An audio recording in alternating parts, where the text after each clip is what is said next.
अपने मोहतरम व्यूअर्स को आगाह करते चलूं कि जो रिपोर्ट आपके सामने रखने जा रहा हूं, ये रिपोर्ट मई 2024 की है। उस वक्त आप अंदाजा करें कि इन जर्नैलों की जायदादों का हुजम क्या था, और खासकर इन 4 सालों में जो लूट मार मची है, तो अब आप उसको देखकर खुद अंदाजा लगा सकते हैं। ये रिपोर्ट है मई 2024 के मुताबिक दुबई में 12 से जायद रिटायर्ड पाकिस्तानी फौजी अफसरान और उनके खानदानों की जायदादों की निशानदेही की गई है। इस फहरिस्त में कुछ नुमाया नाम और उनकी जायदादों की तफसीलात ये हैं, ये आपने गौर से सुनना है। पहले नंबर पे हैं general Parvez Musharraf, army chief आप जानते हैं मरहूम। दुबई में मरीना, बुर्ज खलीफा और अलसानिया में 3 जायदादें उनके नाम और उनकी अहलिया के नाम पर पाई गई हैं। अब पता नहीं वो साथ लेकर गए हैं या यहीं पे छोड़ गए हैं, इस बात का फैसला आपने करना है। दूसरे नंबर पे हैं जी लेफ्टिनेंट जनरल शफातुल्लाह शाह, उनका नाम भी इन लीक्स में आता है। तीसरे नंबर पे हैं लेफ्टिनेंट जनरल आलम जान मसूद, ये भी मरहूम हो चुके हैं। इनके नाम और इनकी अहलिया के नाम 3 जायदादें दर्ज थीं जो बाद में फरोख्त कर दी गईं। उसके बाद है मेजर जनरल गजनफर अली खान, इनकी जो है अल वारसान फर्स्ट में एक रिहायशी यूनिट का मालिक पाया गया जनरल साहब को। उसके बाद है मेजर जनरल राजा आरिफ नजीर, डिमार्क हिल्स और गोल्फ प्रोमिनेंटेड में 2 अपार्टमेंट्स के मालिक हैं। उसके बाद है जी major general Syed Najmul Hasan Shah, Al Safran tower में जायदादों के मालिक हैं। उसके बाद रिपोर्ट में air vice marshal Salim Tariq और air vice marshal Khalid Masood Rajput के नाम भी शामिल हैं। अल्हम्दुलिल्लाह सुम्मा अल्हम्दुलिल्लाह, ये एयरफोर्स के हैं। उसके बाद हैं मेजर जनरल मोहम्मद फारूक और मेजर जनरल एहतशाम जमीर और उनके बेटे, ये जमीर जाफरी के बेटे हैं जो मुशर्रफ दौर में जो है जिन्होंने अंत मचाई हुई थी, और ये जो है ना वो ISI में थे। ये एहतशाम जमीर, ये जमीर जाफरी मज़ाहिया शायर के बेटे हैं। उनके नाम भी जायदादों की निशानदेही की गई है। उसके बाद हैं जी ब्रिगेडियर नादिर मीर, अल वारसान फर्स्ट में एक स्टूडियो अपार्टमेंट के मालिक हैं। उसके बाद जो है ना साबिक army chief general Qamar Javed Bajwa के साहबजादे साद सदीक सिटी वॉक दुबई में एक अपार्टमेंट के मालिक हैं। दुबई अनलॉक्ड रिपोर्ट मई 2024 के मुताबिक रिटायर्ड फौजी अफसरान की जायदादों की कोई खास कुल मालियत जाहिर नहीं की गई थी, बल्कि उन्हें मजमूई तौर पर पाकिस्तानी इशराफिया, सियासतदानों, ब्यूरोक्रेट्स और फौजी अफसरान के, यानी अलहदा इनको नहीं किया गया, सबके साथ मिक्स कर दिया गया कि ये इनकी जो है ना वो जायदादें भी हैं, अलहदा इनका पोर्शन नहीं है, ये भी उनमें घुस गए। 11 बिलियन डॉलर से 12.5 बिलियन यानी अरब डॉलर के हिस्से के तौर पर पेश किया गया था। टोटल जायदादें निकली 12.5 अरब डॉलर्स की। तो इसमें ये भी घुस गए, यानी सियासतदान, जर्नैल, इसके अलावा ब्यूरोक्रेट, पुलिस वाले, यानी अशराफिया की, इनको अलहदा नहीं किया गया। ताहम रिपोर्ट में कुछ इनफरादी अफसरान की जायदादों की माजी और मौजूदा कीमत का जिक्र किया गया है। अब आपने इनकी मालियत देखनी है। जनरल परवेज मुशर्रफ मरहूम 2012 में उनकी मलकियत में 3 बेडरूम वाले अपार्टमेंट की कीमत तकरीबन 44,09,233 डॉलर थी। 44,09,233 $9,233। ये जनरल परवेज मुशर्रफ के अपार्टमेंट की कीमत थी। मेजर जनरल राजा आरिफ नजीर खरीदारी के बाद दोनों अपार्टमेंट्स की कीमत तकरीबन ये जो है थी 3,11,931 अमरीकी डॉलर और 3,42,791 अमरीकी डॉलर, यानी ये इनकी जो है ना दो जायदादें थी। लेफ्टिनेंट जनरल मोहम्मद अकरम इनके दो स्टूडियो अपार्टमेंट्स 2013 में तकरीबन 1.5 लाख अमरीकी डॉलर फी अपार्टमेंट में खरीदे गए थे। ठीक हो गया जी। उसके बाद मेजर जनरल गजनफर अली खान 2010 में उनकी जायदाद की मालियत 81,406 अमरीकी डॉलर थी। ब्रिगेडियर नादिर मीर इनका स्टूडियो अपार्टमेंट 2010 में 54,110 अमरीकी डॉलर में खरीदा गया था।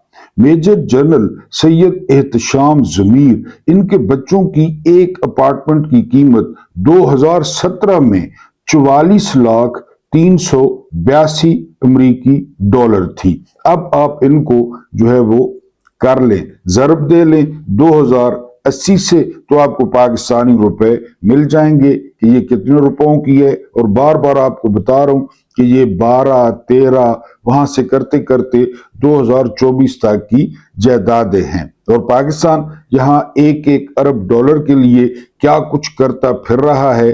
पाकिस्तान में महंगाई की, बेरोजगारी की जो है वो क्या रेशो है वो आपके सामने है। बिस्मिल्लाहिर्रहमानिर्रहीम। मेरा नाम महमूद नियाज़ी है। अस्सलाम वालेकुम वरहमतुल्लाहि वबरकातुहू। आप लोग अच्छी तरह जानते होंगे कि आज 7 अप्रैल 2026 की जो है वो तारीख है और दिन है मंगल का। बहुत इंपॉर्टेंट दिन है इस लिहाज से कि आज इमरान खान से मुलाकात न करवाने का दिन है। फौजी जर्नैलों ने कसम उठा रखी है या इस मामले में वो अपने हलफ पर खड़े हैं कि इमरान खान से मुलाकात नहीं होने देनी। बहरहाल और तो किसी हलफ की पासदारी नहीं करते, लेकिन इस मामले पर वो अपने हलफ की पासदारी कर रहे हैं। आज जो इमरान खान की बहन है अलीमा खान, उन्होंने जो 10,000 जो है ना वो ओहदेदार हैं, ओहदेदारों की बात कर रहा हूं, वर्कर्स की बात नहीं कर रहा, जो 10,000 ओहदेदार हैं, जो पोजीशंस एंजॉय कर रहे हैं, जो कौमी असम्बली के अरकान हैं, सूबाई असम्बलियों के अरकान हैं, सेनेटर्स हैं, उनको अडयाला जेल पहुंचने का कहा गया है कि वो अडयाला जेल जो है वो आज पहुंचे और वहां पे धरना होगा। वरना जो पार्टी पोजीशन है उस पोजीशन से उनको हटा दिया जाएगा और नए बंदे लाए जाएंगे। गुज़िश्ता 3-4 दिन से जो रावलपिंडी और इस्लामाबाद का मौसम है वो काफी सख्त है। यहाँ पे बड़ी तेज जो है वो बारिश हो रही है। अभी जब मैं ये वीलॉग कर रहा हूं तो इस वक्त पाकिस्तान में तकरीबन जो है वो 9 बजने वाले हैं, तो इस वक्त भी बारिश हो रही है। तो देखना यह है कि आज कितने लोग अडयाला की तरफ मूव करते हैं और कितना बड़ा धरना होता है, क्योंकि अगर दबाव बढ़ाया जाए ना, कल आप देखें कल क्या होता है। सरफराज डोगर अदालत में नहीं आते तो अलीमा खान इस्लामाबाद हाई कोर्ट के बाहर वो बैठ जाती हैं। उनके साथ कुछ वकला भी होते हैं और कुछ कारकुन भी होते हैं। उसका ये असर होता है कि सरफराज डोगर आज के लिए केस फिक्स कर देते हैं। ये अलग बात है कि वो केस को फिर कोई ना कोई बहाना कर लेंगे कि जी ये कर लेते हैं, वो कर लेते हैं, और सुलेमान सफदर साहब अपने मोकलों से मिलने अडयाला चले जाएं और फिर केस लटका दिया जाए। लेकिन बहरहाल बैठने का फायदा ये हुआ कि सरफराज डोगर बैकफुट पे गए और जो है उन्होंने आज के लिए केस लगा दिया। मैं आपको कई दफा बता चुका हूं कि इस सरफराज डोगर को छान फटक के कि जो सबसे राशि आदमी है, जो सबसे बेगैरत आदमी है, जिसकी आंखों में कोई शर्म और हया नहीं है, पहले जजों को देखा गया, फिर इनकी नजर जो है वो सरफराज डोगर पे पड़ी। क्योंकि सरफराज डोगर जब इस्लामाबाद हाई कोर्ट आए तो कहा गया कि इस्लामाबाद हाई कोर्ट में रिश्वत का कल्चर नहीं था। ये अपने साथ ऐसा करप्ट अमला लाया कि जिन्होंने खुलेआम पैसे पकड़ने शुरू कर दिए। तो एक साहिल ने दरखास्त कर दी कि ये तो खुलेआम पैसे ले रहे हैं डोगर के नाम पे। तो डोगर ने पता है क्या किया, डोगर ने जितने भी सिक्योरिटी कैमरे थे अदालत में लगे हुए उस जगह पे, तो वहां से हटवा दिए कि ना होगा बांस न बजेगी बांसुरी। ये खुद लानती खाली नहीं आया बल्कि अपने साथ रिश्वतखोर जो लाहौर हाई कोर्ट का खासा है तो उनको भी साथ लाया। तो इसको स्पेशल लाया गया था कि इसने गालियों की परवाह नहीं करनी, इसने तनकीद की परवाह नहीं करनी, इसने कोई जो है ना जमहूरी जो है ना वो इकदार की परवाह नहीं करनी, कानून की परवाह नहीं करनी, और नंग धड़ंग जो है ना होकर ये court room number 1 Islamabad high court में बैठता है। बहरहाल आज उसने केस फिक्स किया है, शाम तक इसका भी पता चल जाएगा। बहरहाल आज मंगल है, देखते हैं पीटीआई वाले क्या करते हैं। वैसे तो बड़े नर्म नाजुक हैं, बड़ा मेकअप करते हैं, बड़े सूट पहनते हैं, एनकेम पहनते हैं। आज देखते हैं कि बारिश में वो आते हैं या नहीं आते। इसके अलावा कुछ ताज़ा तरीन खबरें हैं, एक वीलॉग है, लेकिन उससे पहले आप लोगों से दरखास्त है कि जो है ना वो आप लोग चैनल पे पहली दफा आए हैं तो चैनल को जरूर सब्सक्राइब करें, हमारी जो है वो इस फैमिली का हिस्सा बने। अगर आप सब्सक्राइबर हैं तो आप लोग गायब हो गए हैं या नेपाल चले गए हैं, क्योंकि सब्सक्राइबर्स देखें और व्यूज की तादाद देखें, मैं तो हैरान हूं। आप लाइक कर दें, इसके अलावा जो है ना शेयर कर दें, और सबसे बेहतरीन तरीका यूट्यूब को मैसेज भेजने का ये है कि आप वीलॉग को पूरा देखें, बेशक म्यूट कर दें, बेशक 2 किस्तों में देखें, लेकिन पूरा देखें। और मैंने आपको पहले बताया था कि अगर आप ये आवाज सुनना चाहते हैं और अगर आप इस चैनल को जो है ना वो बरकरार रखना चाहते हैं तो आप हमारी फाइनेंशियल सपोर्ट लाजमी करें, वरना व्यूज आप देख लें कि इन व्यूज पे जो है ना वो कितना रेवेन्यू जनरेट होता है। जनरल आसिम मुनीर जो है वो बड़ी मुश्किल में आ गए हैं। वो इसलिए मुश्किल में आ गए हैं क्योंकि डोनाल्ड ट्रंप किसी का लिहाज नहीं रखते और वो बता देते हैं कि किसने तन्हाई में मेरे साथ क्या मुआहदा किया, किसने क्या गुफ्तगू की। जब शहबाज शरीफ ने बंद कमरे में पॉलिश ज्यादा मारी और ज्यादा चमकाए तो डोनाल्ड ट्रंप ने शहबाज शरीफ को कहा कि आप लोगों के सामने भी कहो जो तुम अंदर कमरे में कह रहे थे। शुक्र है ये नहीं कहा कि जो मैं तुम्हारे साथ कमरे में कर रहा था वो भी करके दिखाओ। डोनाल्ड ट्रंप का कोई इतबार नहीं है। यानी बिन सुलेमान के साथ डोनाल्ड ट्रंप ने क्या किया जो है ना किस्म एस, और इसके अलावा जो है ना मैक्रोन के साथ क्या किया कि तुम्हें बीवी मारती है। इसके अलावा जो है ना वो स्पेन के वजीर आजम के साथ क्या किया, क्योंकि बेसिकली बेशर्म आदमी है, बदकार आदमी है और शराबी आदमी है। इसको ना इसकी अपनी इज्जत है ना जो है ना वो ये किसी की इज्जत करता है। तो सारे अमेरिकन सेनेटर्स खुद इसको पागल करार दे चुके हैं। अब जनरल आसिम मुनीर जो है ना वो बड़ी मुश्किल में पड़े हुए हैं। उन्होंने जनरल आसिम मुनीर के जिम्मे लगाया है कि किसी तरह वो ईरान में फेस सेविंग जो है लेके इनको दें, यानी तुर्की को डालें, मिस्र को डालें, सऊदीया को डालें, ईरान से बात करें। इस वक्त जो है वो डाकी का रोल प्ले कर रहा है पाकिस्तान, ईरान के सामने शरायत रखता है, ईरान उसको मुस्तरद कर देता है। असल में ये है जो है ना कॉन्फिडेंस डेफिसिट है, ट्रस्ट डेफिसिट है। ईरानियों को अच्छी तरह पता है, ईरानियों को हमारे सारे करतूतों का पता है कि हम किसको ना नहीं कर सकते, हम किसके गुलाम हैं, पाकिस्तान किसकी कॉलोनी बन चुका है। ये ईरानियों को नहीं पता। इतनी खौफनाक जंग वो 1 महीने से लड़ रहे हैं और बड़ी दिलेरी से और बड़े तरीके से लड़ रहे हैं, तो उनको पता है। लिहाजा वो हम पे अब ये देखे ना कि आसिम मुनीर साहब जो है वो क्यों मुश्किल में हैं।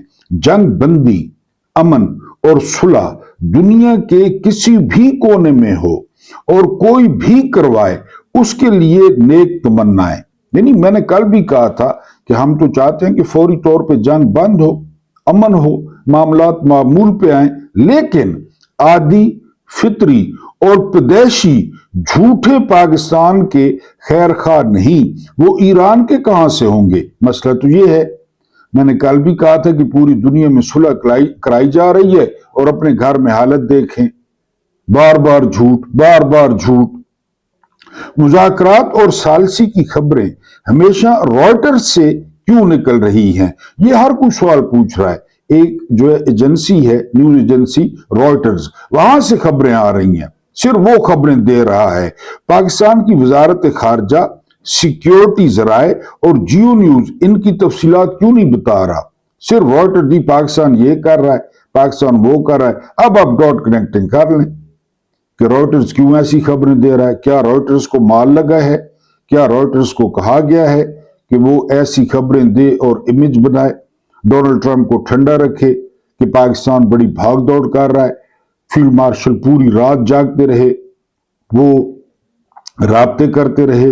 ایرانیوں کو اچھی طرح پتہ ہے، اور ایرانیوں نے کہا ہے کہ ابنائے ہرمز کا جو پہلے والا سٹیٹس تھا وہ قیامت تک اب نہیں ہو سکتا۔ اب اگر ہوگا تو اس پہ ٹیکس ہوگا، اس پہ جو ہے نا چنگی لگے گی، اور یہ ایرانیوں کا حق ہے۔ میں آپ کو بار بار مثال دے چکا ہوں کہ مصر میں نہر سویز ہے، وہاں سے جہاز گزارنے کے مصر پیسے لیتا ہے۔ پناما میں پیناما کینال ہے، وہاں سے پناما پیسے لیتا ہے۔ اس کے علاوہ ترکی میں باسفورس ہے، ترکی وہاں سے پیسے لیتا ہے۔ تو ایران کیوں نہ لے؟ ایران خود تسلیم کر چکا ہے کہ ابنائے ہرمز جو ہے وہ اس کی عمان کی اور ایران کی مشترکہ جو ہے وہ ملکیت ہے۔ اور میں نے آپ کو بتایا کہ اسی ابنائے ہرمز پہ ایران اور عراق کے درمیان ملکیت کے دعوے پر 8 سالہ جنگ ایران لڑ چکا ہے۔ تو بہرحال جی، رائٹرز یہ ساری خبریں کیوں دے رہا ہے؟ جیو کیوں نہیں بتا رہا؟ اگر ان مذاکرات کو خفیہ ہی رکھنا ہے تو رائٹرز کے ذرائع پاکستان کے فوجی افسر کیوں کر ہوئے؟ سب سے دلچسپ یہ کہ جنرل عاصم منیر کی جانب سے بھی ایران سے مطالبہ وہی ہے جو ڈونلڈ ٹرمپ کا ہے کہ ابنائے ہرمز کھولو۔ یعنی آپ دلچسپ بات ہے نا، یہ تو ڈونلڈ ٹرمپ بھی کہہ رہا ہے کہ ابنائے ہرمز کھولو، اور جنرل عاصم منیر بھی وہی کہہ رہے ہیں کہ پہلے نمبر پہ ابنائے ہرمز کھولیں۔ فرق کیا ہے؟ جنرل عاصم منیر کا ان پٹ کیا ہے؟ وہ امریکہ کے ایک قسم کا پیغام ان کو دے رہے ہیں۔ یہ بات ایرانی اچھی طرح جانتے، اور ایرانی اتنا سمارٹ پلے کرتے ہیں کہ وہ پاکستان زندہ باد کا ٹویٹ کر دیتے ہیں، وہ پاکستانیوں سے محبت کا اظہار کرتے ہیں، وہ کہتے ہیں کہ ابنائے ہرمز سے جتنے جہاز گزارنے ہیں گزار لیں۔ وہ تو پتہ نہیں کدھر جا رہے ہیں اس کا نہیں پتا، 20 جہاز گزر چکے ہیں، لیکن ایرانی تو کہتے ہیں۔ بہرحال ان خبروں سے وہی نکلے گا جو اسی رائٹرز کی 12 ارب ڈالرز کے اسلحے کی فروخت کا نکلا۔ رائٹرز نے سب سے پہلے خبر دی تھی کہ جنرل عاصم منیر نے، وہ جو لانتی غدار ہے خلیفہ حفتار ابو قاسم لیبیا والا، اس کو 12 ارب ڈالر کا اسلحہ بیچ رہے ہیں۔ کدھر گیا وہ؟ کتنا بیانہ ملا؟ تو کدھر گئے 12؟ یہ خبر بھی رائٹرز نے دی تھی۔ اب آپ ڈاٹ کنیکٹنگ کر لیں کہ رائٹرز کیوں یہ خبریں لگا رہا ہے۔ سعودی عرب سے دفاعی معاہدے سے نکلے، دنیا کو JF تھنڈر بیچنے کی خبروں سے نکلا۔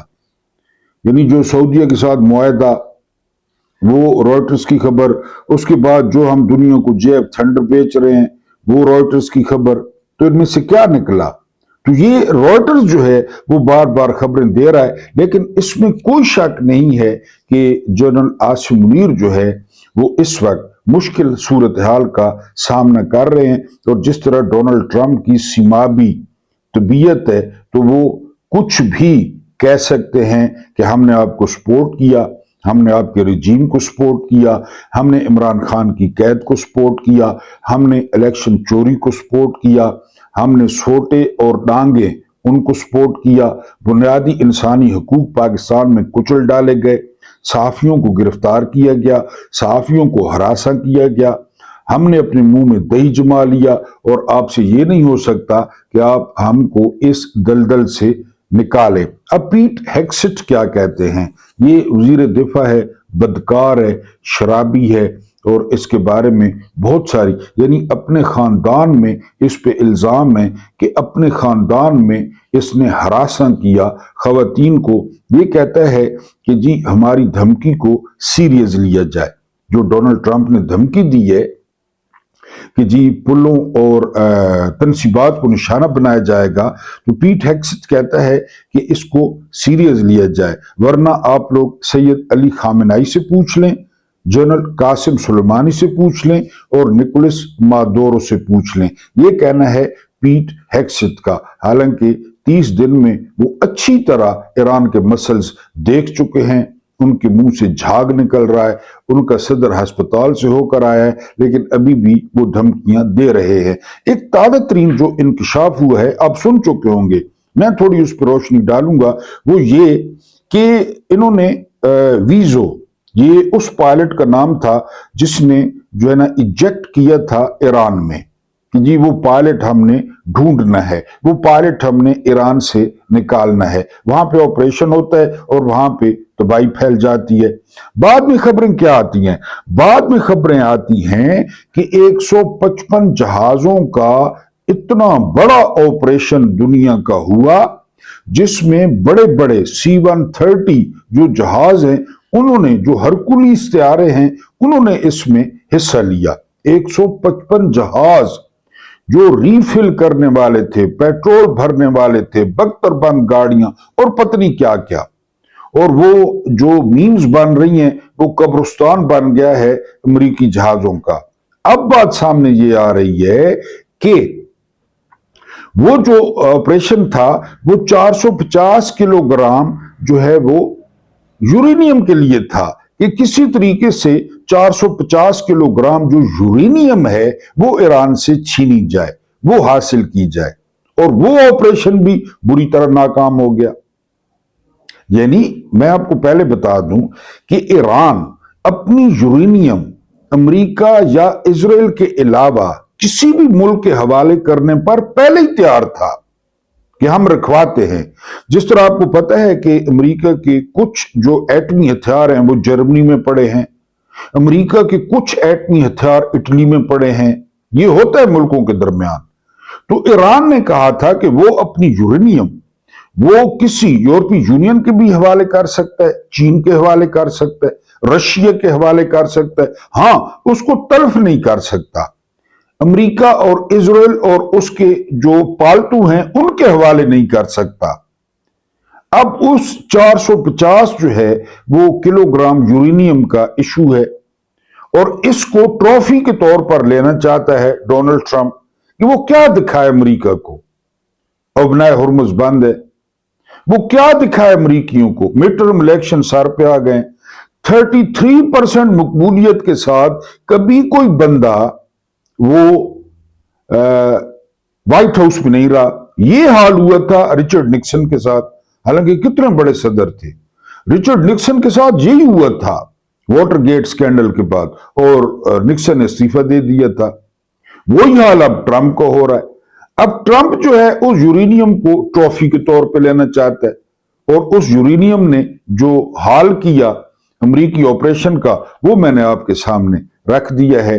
अब मैं आपके सामने ये जो है ना शाकिर अली अवान ने जो है, जिस तरह मैंने आपको बताया था कि कितना जो है वो इसके असरात आएंगे, इसके आफ्टर शॉक्स आएंगे, ये जरा मुलाजा करें। ये शाकिर अली अवान ने रिपोर्ट किया है। मुर्गी का गोश्त इस वक्त पाकिस्तान में 780 रुपए, छोटा गोश्त 2700, बड़ा गोश्त 1700, आला क्वालिटी घी 600, ये फी किलो की बात कर रहा हूं। बासमती चावल 380, अच्छा दाल चना 300, दाल माश 480, दाल माश, दाल मसूर 340, जिसके बारे में कहा जाता था ये मूंग और मसूर की दाल 340, सफेद चने 380, घोड़ों वाली खुराक, चीनी 180, शक्कर 280, गुड़ 260 और सुर्ख मिर्च 800 रुपए फी किलो फरोख्त हो रही है। सिलेंडर गैस की कीमत 550 रुपए फी किलो तक पहुंच गई है। ताजा खुला दूध 20 रुपए महंगा होकर 250 रुपए लीटर, खुला दही 260 रुपए किलो कर दिया गया। मौसमी फल और सब्जियां भी आम आदमी की पहुंच से दूर हो गई। प्याज 120, टमाटर 110, आलू 40, मटर 150, सब्ज मिर्च 120, भिंडी 300, कद्दू 120, इसके बाद जो है ना टींडा 140, अदरक 500, लहसुन चाइना 700, देसी लहसुन 200 और तरबूज 120 रुपए किलो फरोख्त हो रहा है।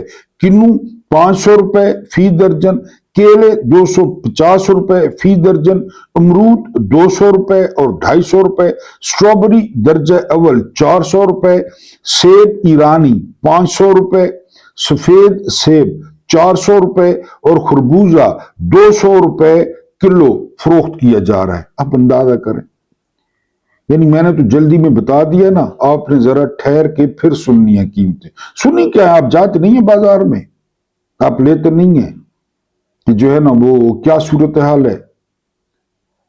और पाकिस्तानियों की जिस तरह मैंने बताया, आमदनी में तो कोई इजाफा नहीं हुआ, आमदनी तो वही है, चाहे सरकारी मुलाजिम है। और खुद रास्ता दिखाया जाता है कि कपटों को अवाम को, यानी जहां से भी गोला गिरता है उसने आकर गिरना है अवाम पर, अवाम पर उसने गिरना है। 1 रुपए की जो इयाशी है, जो अल्ले तलल्ले हैं, वो अशराफिया ने और हुक्मरानों ने कम नहीं किए, वो उसी तरह जारी सारी हैं। एक और खबर आपके साथ जो है वो साझी करनी है, वो ये कि डोनाल्ड ट्रंप कहते हैं कि कुछ भी हो जाए, कुछ भी हो जाए, किसी सूरत में ईरान के पास एटमी मवाद जो है वो हमें बर्दाश्त नहीं है। और अब उनको याद आया है कि अगर मैं कासिम सुलेमानी को न मारता अपने पहले दौर में तो वो पत्नी क्या कर देता। अभी नहीं कर रहे, आपने तो तकरीबन 60 के करीब क़यादत को एलिमिनेट कर दिया। मैंने आपको बार बार बताया कि रसालत माब सल्लल्लाहु अलैहि वसल्लम ने जो है ना वो जंग मूता के लिए जब लश्कर रवाना किया तो उन्होंने कहा कि इसके जर्नैल होंगे ज़ैद बिन हारसा जो गुलाम थे। साथ ही बताया कि ज़ैद बिन हारसा गिरते हैं तो हजरत जाफर तैयार रजी अल्लाह ताला अन्हो वो ले लेंगे, अलम ले लेंगे। उस वक्त 4 स्टार जर्नल अलमदार होता था।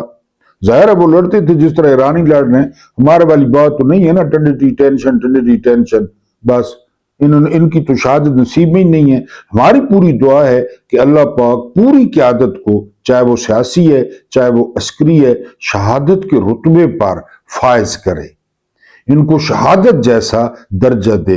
फिर पेट्रोल 1000 रुपए लीटर भी हमें कबूल है, लेकिन ये क़यादत शहादत दे किसी भी तरीके से, इनको अल्लाह पाक शहीद करे और हम इनके लिए फातिहा पढ़ें कि शहीद हो गई है। बहरहाल बात हो रही थी मूता की कि ज़ैद बिन हारसा, उसके बाद हजरत जाफर तैयार और उसके बाद अब्दुल्ला बिन रवाहा, ये तरतीब सेट कर दी थी और ये तीनों शहीद हो गए थे।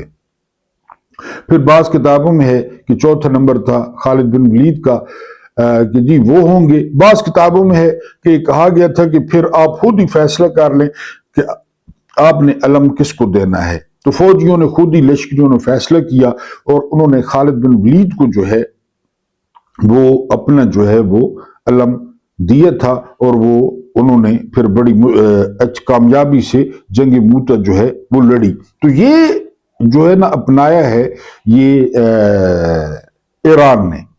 पाकिस्तान में ये फैशन नहीं है, पाकिस्तान में हर जर्नल वो नागुज़ीर है, हर जर्नल अल्लाह की तरफ से माज़अल्लाह भेजा गया है, हर जर्नल को सारे इल्म आते हैं, उसको खारजा अमूर का पता है, दाखिला अमूर का पता है, उसे मैशत का पता है, उसे जंग का पता है, उसे जो है ना वो रंग गोरा करने वाली क्रीम का पता है, उसे बालों की खुश्की का पता है, उसे गंजेपन के इलाज का पता है, उसे सारा पता है, सारा।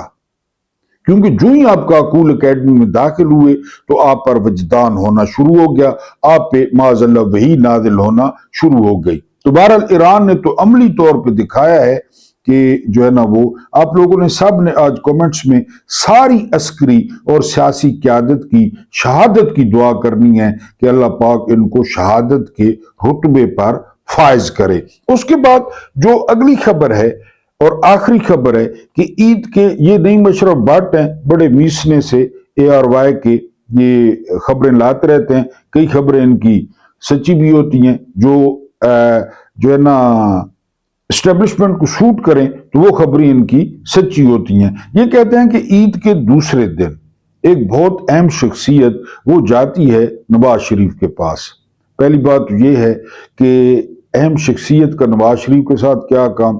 یہ تقریباً 65,000 کی لیڈ سے ہارا ہے، ایک بیمار عورت سے، ایک قیدی عورت سے، لیکن اس کے گٹوں میں غیرت نہیں ہے، اس کے پاؤں کے پیروں میں غیرت نہیں ہے، کیونکہ نواز شریف نے یہ سبق سیکھا کہ پہلے تو ہم ضائع کرتے رہے، یعنی جو پہلے مجھے کک مار کے 3 دفعہ نکالا گیا تو ہم نے تو پہلے دن سے پالش کرنی تھی، ہم نے تو پہلے دن سے بغلیں سونگنی تھی جرنیلوں کی، زبان سے چمکانے تھے تو ہم اور پتہ نہیں کتنی جائیدادوں کے مالک ہوتے، لیکن چونکہ اس کی بیٹی وہ زیادہ سیانی تھی، اس نے ٹی وی پہ کہا کہ وہ راستہ مجھے آتا ہے، اور پھر وہ راستہ اس نے ایسا چنا کہ اب وہ پورے ملک کی ملکہ ہے۔ تو بہرحال جی، اہم شخصیت ملنے گئی ہے عید پہ نواز شریف کو، اور اس نے نواز شریف کو کہا ہے کہ جی حکومت کی جو کارکردگی ہے نا، حکومت کی کارکردگی وہ ٹھیک نہیں ہے۔ حکومت بنائی کس نے ہے؟ الیکشن چوری کس نے کیا ہے؟ ان کو لایا کون ہے؟ تو ان کو آپ پہلے نہیں جانتے تھے؟ اب اہم شخصیت، ظاہر اہم شخصیت فوجی ہوگی، اور کون ہوگا جو اس ملک کے مالک ہے؟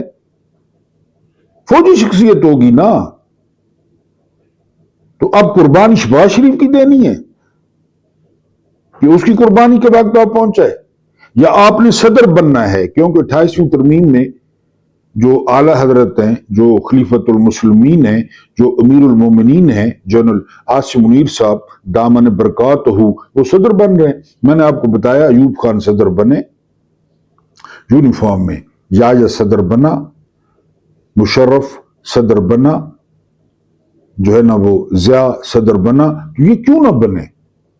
ایک کھلا میدان ہے، ایک کھلواڑ ہے، نہ آئین ہے، نہ قانون ہے، نہ عوام ہے، نہ اپوزیشن ہے، نہ میڈیا ہے، نہ عدالتیں ہیں، تو کیوں نہ صدر بنے؟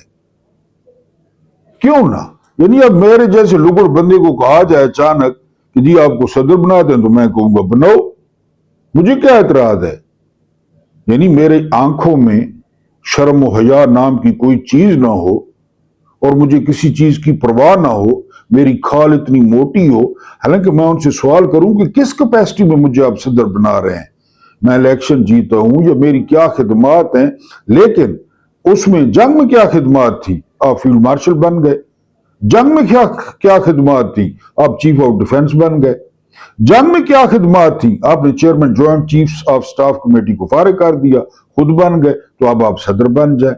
اب یہ کہا جا رہا ہے کہ جی کوئی 20 صوبے کہہ رہا ہے، کوئی 12 صوبے کہہ رہا ہے، کوئی 36 صوبے کہہ رہا ہے کہ وہ صوبے بنا کر وہاں پہ جو ہے نا محمود نیازی جیسے کوئی لگڑ لگا کے تو جنرل صاحب جو ہے وہ صدر بننا چاہتے ہیں۔ ضرور بنے جی، اس عوام پہ آپ صدر بنے۔ میں تو کہتا ہوں کہ آپ محمد بن سلمان بنے، آپ محمد بن زید بنے، اور یقین کریں کہ آپ اور نون لیگ اور جو ہے نا وہ پیپلز پارٹی یہاں پہ بادشاہت کا اعلان کر دیں۔ جنرل عاصم منیر صاحب جو ہے وہ پہلے بادشاہ ہوں، اور ان کے درباری جو ہے نا وہ سب سے بڑے درباری نواز شریف ہوں، زرداری ہوں، ان کی اولادیں ہوں، جہاں دربار لگے، تالی بجے، اور جو ہے نا کیا حکم ہے میرے آقا ذل سبحانی، پیچھے وہ پروں والے کھڑے ہوں، مور پروں والے، جو مور کے پر وہ جو ہے نا وہ ہوا دیں، لطف آ جائے، یقین کریں ہمیں پرانے جو ہے وہ خلیفہ یاد آ جائیں۔